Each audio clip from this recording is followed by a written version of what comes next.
اعوذ باللہ من الشیطان الرجیم بسم اللہ الرحمن الرحیم قالوا یا نوح قد جادلتنا فاکثرت جدالنا فاتنا بما تعدنا ان کنت من الصادقین۔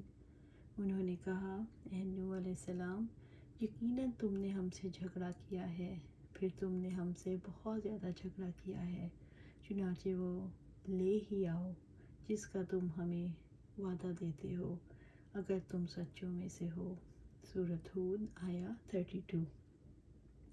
قالو، انہوں نے کہا، قوم نوح کے پاس جب اپنے کفر پر قائم رہنے کے لیے کوئی دلیل نہ رہی تو انہوں نے کہا، یا نوح قد جادلتنا فاکثرت جدالنا، اے نوح علیہ السلام، یقیناً تم نے ہم سے جھگڑا کیا ہے، پھر تم نے ہم سے بہت زیادہ جھگڑا کیا ہے۔ قوم نوح نے ان سے کہا کہ ہم نے آپ کے دلائل بہت سن لیے، آپ جھگڑالو ہیں، نعوذ باللہ۔ نوح علیہ السلام کی قوم کتنی ظالم تھی، جنہوں نے ان کی خیر خواہی کو جھگڑا قرار دیا۔ وہ اپنی بات میں جھوٹے تھے، ایک نبی کی توہین کرنے والے تھے۔ انہوں نے بغیر کسی دلیل کے نوح علیہ السلام کی دعوت کو رد کر دیا۔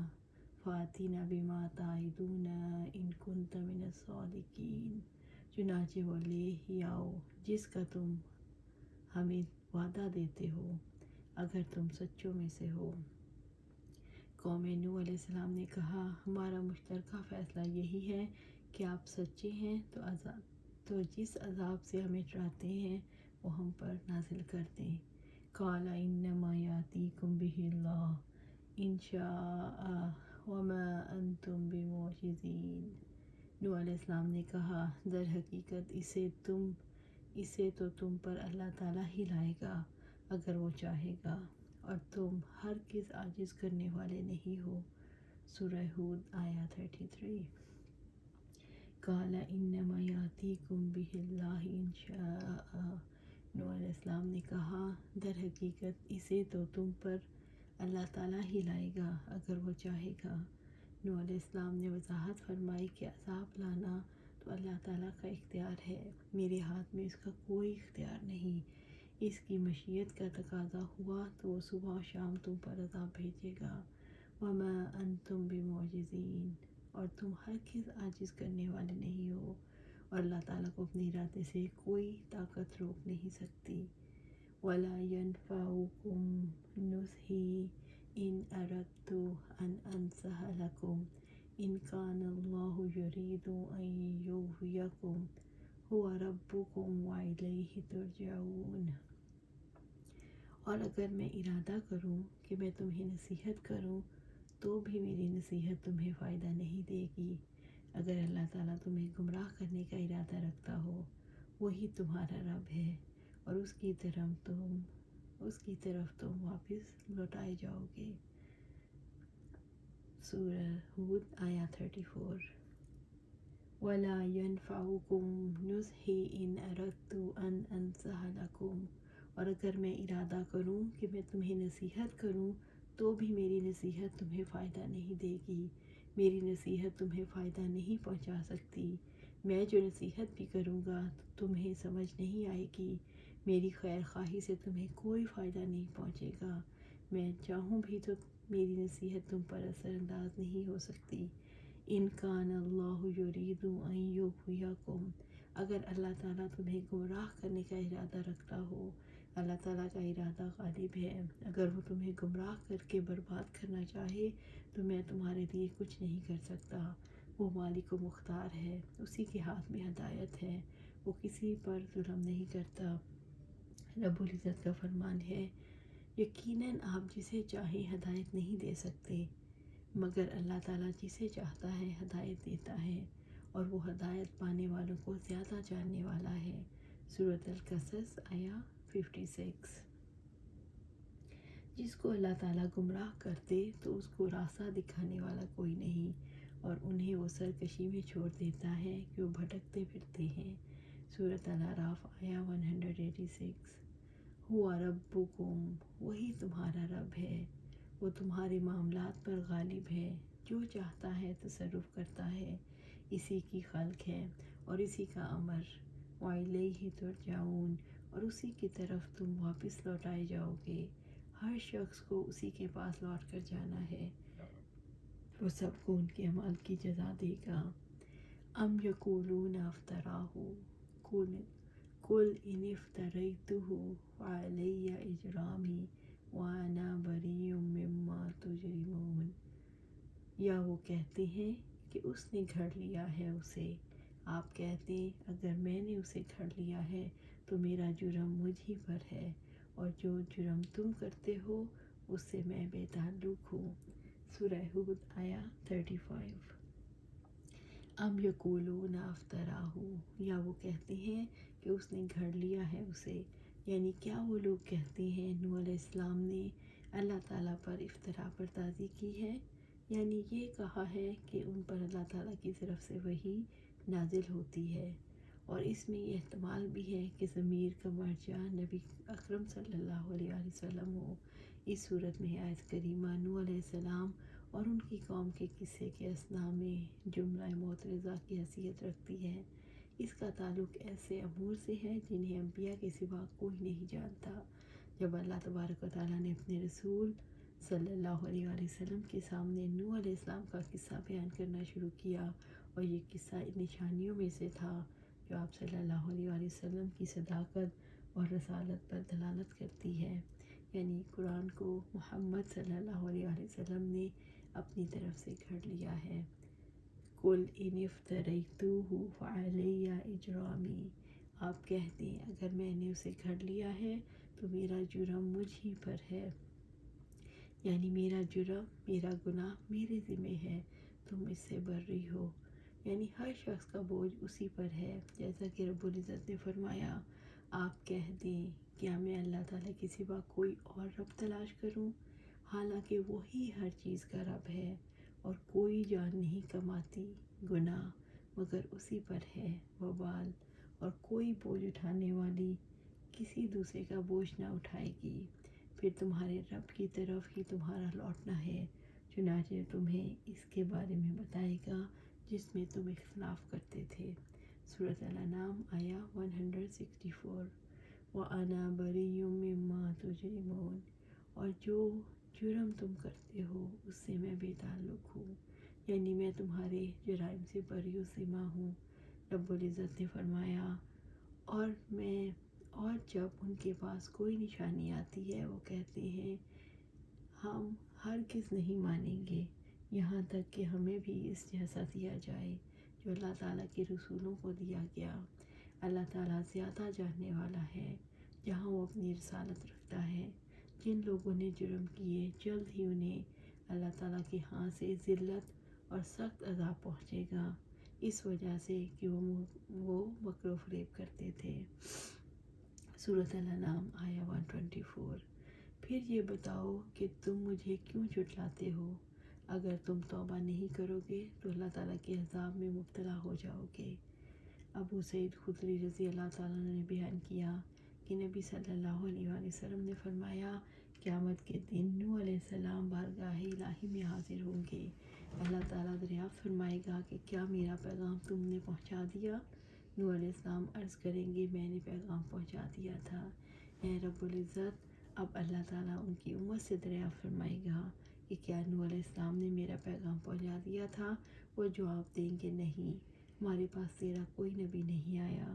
اس پر اللہ تعالیٰ نوح علیہ السلام سے دریافت فرمائے گا، اس کے لیے آپ کی طرف سے کوئی گواہی بھی دے سکتا ہے؟ وہ عرض کریں گے کہ محمد صلی اللہ علیہ وآلہ وسلم اور ان کی امت کے لوگ میرے گواہ ہیں۔ چنانچہ ہم اس بات کی شہادت دیں گے کہ نوح علیہ السلام نے پیغام خداوندی اپنی قوم تک پہنچایا، اور یہی مفہوم اللہ تعالیٰ کی ارشاد کا ہے، اور اسی طرح ہم نے تمہیں امت وسط بنایا تاکہ تم لوگوں پر گواہی دو، اور وسط کے معنی درمیانی کے ہیں۔ وَأُوحِيَ إِلَىٰ نُوحٍ أَنَّهُ لَن يُؤْمِنَ مِن قَوْمِكَ إِلَّا مَن قَدْ آمَنَ وَلَا تَبْتَئِسْ بِمَا كَانُوا يَفْعَلُونَ، اور نوح علیہ السلام کو وحی کی گئی کہ یقیناً تمہاری قوم میں سے اب کوئی ہرگز ایمان نہیں لائے گا مگر یقیناً جو ایمان لا چکا، چنانچہ آپ ان کاموں پر غمگین نہ ہوں جو وہ کرتے ہیں۔ سورہ ہود آیا 36۔ وَأُوحِیَ إِلَىٰ نُوحٍ، اور نوح علیہ السلام کو وحی کی گئی۔ نوح علیہ السلام نے 950 سال تبلیغ کی۔ اللہ تعالیٰ نے ان کی قوم کے جھٹلانے پر ان کی طرف وحی کی، أَنَّهُ لَن يُؤْمِنَ مِن قَوْمِكَ إِلَّا مَن قَدْ آمَنَ، کہ یقیناً تمہاری قوم میں سے اب کوئی ہرگز ایمان نہیں لائے گا مگر یقیناً جو ایمان لا چکا۔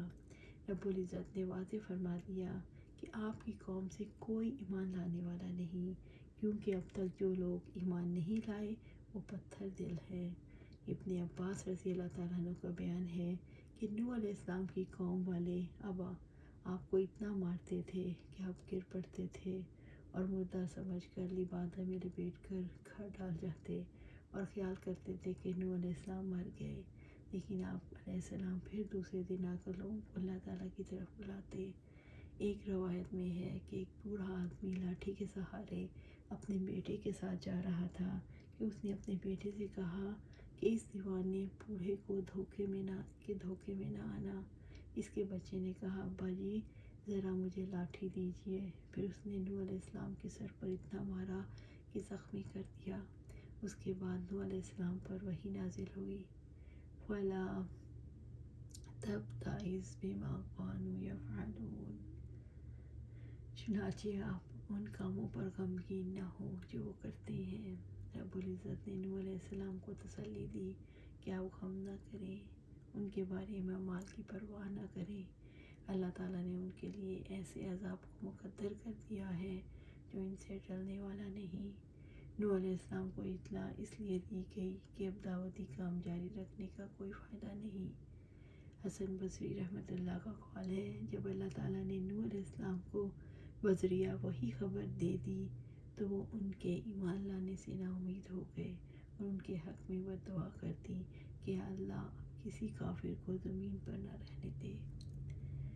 وَأَصْنَعِ الْفُلْكَ بِأَعْيُنِنَا وَوَحْيِنَا وَلَا تُخَاطِبْنِي فِي الَّذِينَ ظَلَمُوا إِنَّهُمْ مُغْرَقُونَ، اور ہماری وحی کے مطابق اور ہماری آنکھوں کے سامنے آپ کشتی بنائیں، اور جن لوگوں نے ظلم کیا ان کے بارے میں مجھ سے بات نہ کریں، بے شک وہ سب غرق کیے جانے والے ہیں۔ سورہ ہود آیا 37۔ وَأَصْنَعِ الْفُلْكَ بِأَعْيُنِنَا وَوَحْيِنَا، اور ہماری وحی کے مطابق اور ہماری آنکھوں کے سامنے آپ کشتی بنائیں۔ نوح علیہ السلام کو تبلیغ کے کام سے فارغ ہونے کے بعد کشتی بنانے کا حکم دیا گیا۔ رب العزت نے نوح علیہ السلام کو حکم دیا کہ ہماری ہدایات کے مطابق ہماری حفاظت میں ہماری مرضی کے مطابق کشتی بناؤ۔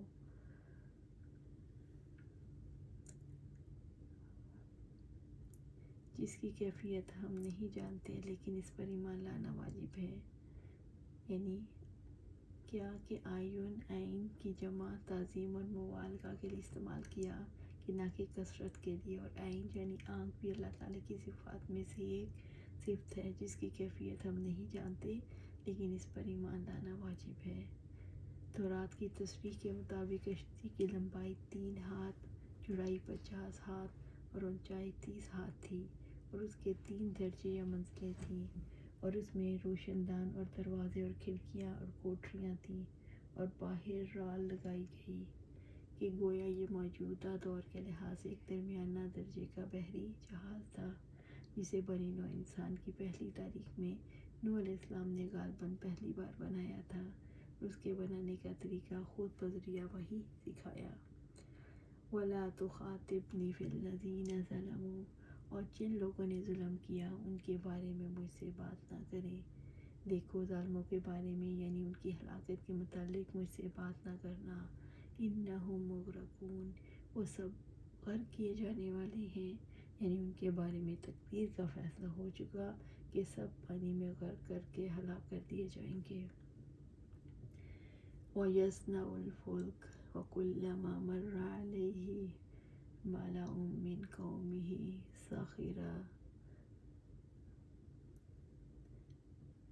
سخروا منه وكلما مر عليه ملأ من قومه سخروا منه قال إن تسخروا منا وإنا نسخر منكم كما تسخرون۔ اور نوح کشتی بناتے رہے اور جب بھی اس کی قوم کے سردار اس کے پاس سے گزرتے تو اس کا مذاق اڑاتے۔ اس نے کہا کہ اگر تم ہم سے مذاق کرتے ہو تو یقیناً ہم بھی تم سے مذاق کریں گے جیسا کہ تم مذاق کر رہے ہو۔ سورہ ہود آیات 38۔ وَيَصْنَعُ الْفُلْكَ، اور نوح کشتی بنا رہے تھے کہ انسان کے لیے جتنی صنعتوں کی ضرورت ہے ان سب کی ابتدا بذریعہ وحی الہی کسی پیغمبر کے ذریعے عمل میں آئی، پھر حسب ضرورت اس میں اضافے اور سہولتیں مختلف زمانوں میں ہوتی رہیں۔ سب سے پہلے آدم علیہ السلام کی طرف وحی ہوئی، اس کا بیشتر حصہ زمین کی آباد کاری اور مختلف صنعتوں سے متعلق ہے۔ بوجھ اٹھانے کے لیے پہیوں کے ذریعے چلنے والی گاڑی کی ایجاد بھی اسی سلسلے کی ایجاد میں سے ہے۔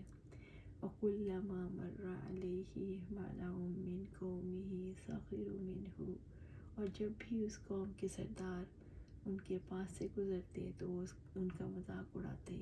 نوح علیہ السلام کے پاس سے جب قوم کے سردار گزرتے تو ان کا مذاق اڑاتے اور کہتے نبوت کے بعد وہ اب انجینئر بن گیا ہے اور یہ کہ خشکی میں کشتی چلائیں گے۔ قَالَ إِن تَسْخَرُوا مِنَّا فَإِنَّا نَسْخَرُ مِنكُمْ كَمَا تَسْخَرُونَ۔ انہوں نے کہا کہ اگر تم ہم سے مذاق کرتے ہو یقیناً ہم بھی تم سے مذاق کریں گے جیسا کہ تم مذاق کر رہے ہو۔ نوح علیہ السلام نے اپنی قوم سے کہا اگر آج تم ہمارا مذاق اڑاتے ہو تو ہم آخرت میں تمہارا مذاق اڑائیں گے۔ نوح علیہ السلام اس پر ہنستے کہ یہ لوگ بجائے اس کے ایمان اور اطاعت کے ذریعے عذاب الہی سے بچاؤ حاصل کریں الٹے کفر اور معاصی پر اصرار کر کے اور خدائی نشانات کا مذاق اڑا رہے ہیں، اڑا کر اپنے آپ کو عذاب کی دعوت دے رہے ہیں۔ اور یہ بھی ہو سکتا ہے کہ نوح علیہ السلام کے جواب کو برسبیل مشاکل سخریہ کہہ دیا ہو، جیسا کہ جزا فَسَوْفَ تَعْلَمُونَ مَن يَأْتِيهِ عَذَابٌ يُخْزِيهِ وَيَحِلُّ عَلَيْهِ عَذَابٌ مُقِيمٌ۔ سو جلد ہی تم جان لوگے کہ کون ہے جس پر ایسا عذاب آتا ہے جو اسے رسوا کر دے گا اور دائمی عذاب کس پر اترتا ہے۔ سورہ ہود آیات 39۔ فَسَوْفَ تَعْلَمُونَ، سو جلد ہی تم جان لوگے، یعنی جلد ہی تمہیں معلوم ہو جائے گا۔ مَن يَأْتِيهِ عَذَابٌ يُخْزِيهِ وَيَحِلُّ عَلَيْهِ عَذَابٌ مُقِيمٌ، یہ کون ہے جس پر ایسا عذاب آتا ہے جو اسے رسوا کر دے گا اور دائمی عذاب کس پر اترتا ہے، یعنی کس پر اللہ تعالیٰ کا غضب اور ذلت والا عذاب نازل ہوگا، ہم پر یا تم پر۔ جب عذاب نازل ہوا تو انہیں پتہ چل گیا، یہ بھی معلوم ہو جائے گا کہ آخرت کا عذاب کس کو اپنی لپیٹ میں لے لے گا، پھر کبھی ہٹایا نہ جائے گا۔ حَتَّىٰ إِذَا جَاءَ أَمْرُنَا وَفَارَ التَّنُّورُ قُلْنَا احْمِلْ فِيهَا مِن كُلِّ زَوْجَيْنِ اثْنَيْنِ وَأَهْلَكَ إِلَّا مَن سَبَقَ عَلَيْهِ الْقَوْلُ وَمَنْ آمَنَ وَمَا آمَنَ مَعَهُ إِلَّا قَلِيلٌ۔ حتیٰ کہ جب ہمارا حکم آ گیا اور تنور ابل پڑا، ہم نے کہا اس کشتی میں ہر چیز کا جوڑا نر اور مادہ دونوں کو سوار کر لو اور اپنے گھر والوں کو بھی، مگر جن کے متعلق پہلے بات ہو چکی، اور انہیں بھی سوار کر لو جو ایمان لائے ہیں، اور اس پر تھوڑے لوگوں کے سوا کوئی ایمان نہیں لایا۔ سورہ ہود آیات 40۔ حَتَّىٰ إِذَا جَاءَ أَمْرُنَا، حتیٰ کہ جب ہمارا حکم آ گیا، یعنی جب مشرکوں کو ہلاک کرنے کا حکم آ گیا، یعنی عذاب کے نزول کا مقررہ وقت آ گیا۔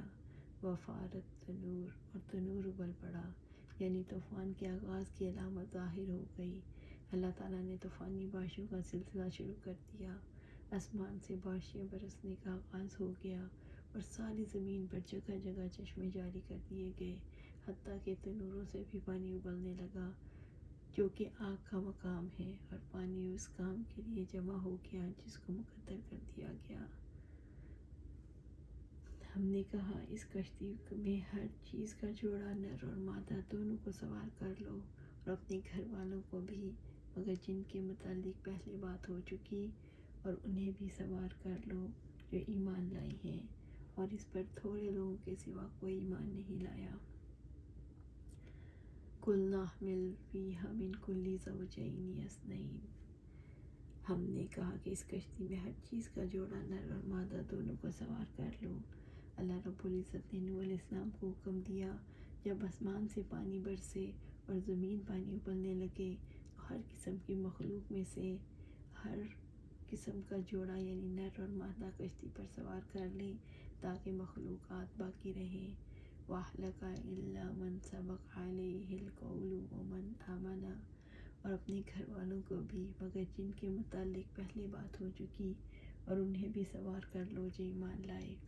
نوح علیہ السلام کو حکم دیا گیا کہ اپنے گھر والوں کو بھی کشتی میں سوار کر لیں، جیسا کہ اللہ سبحانہ تعالیٰ نے فرمایا، چنانچہ ہم نے آسمان کے دروازے ایسے پانی سے کھول دیے جو زور سے برسنے والا تھا، اور ہم نے زمین کو چشموں سے پھاڑ دیا تو اس کام پر جو طے ہو چکا تھا سارا پانی مل گیا، اور نوح علیہ السلام کو ہم نے کیلوں اور تختوں والی کشتی پر سوار کر دیا جو ہماری آنکھوں کے سامنے چلتی رہی۔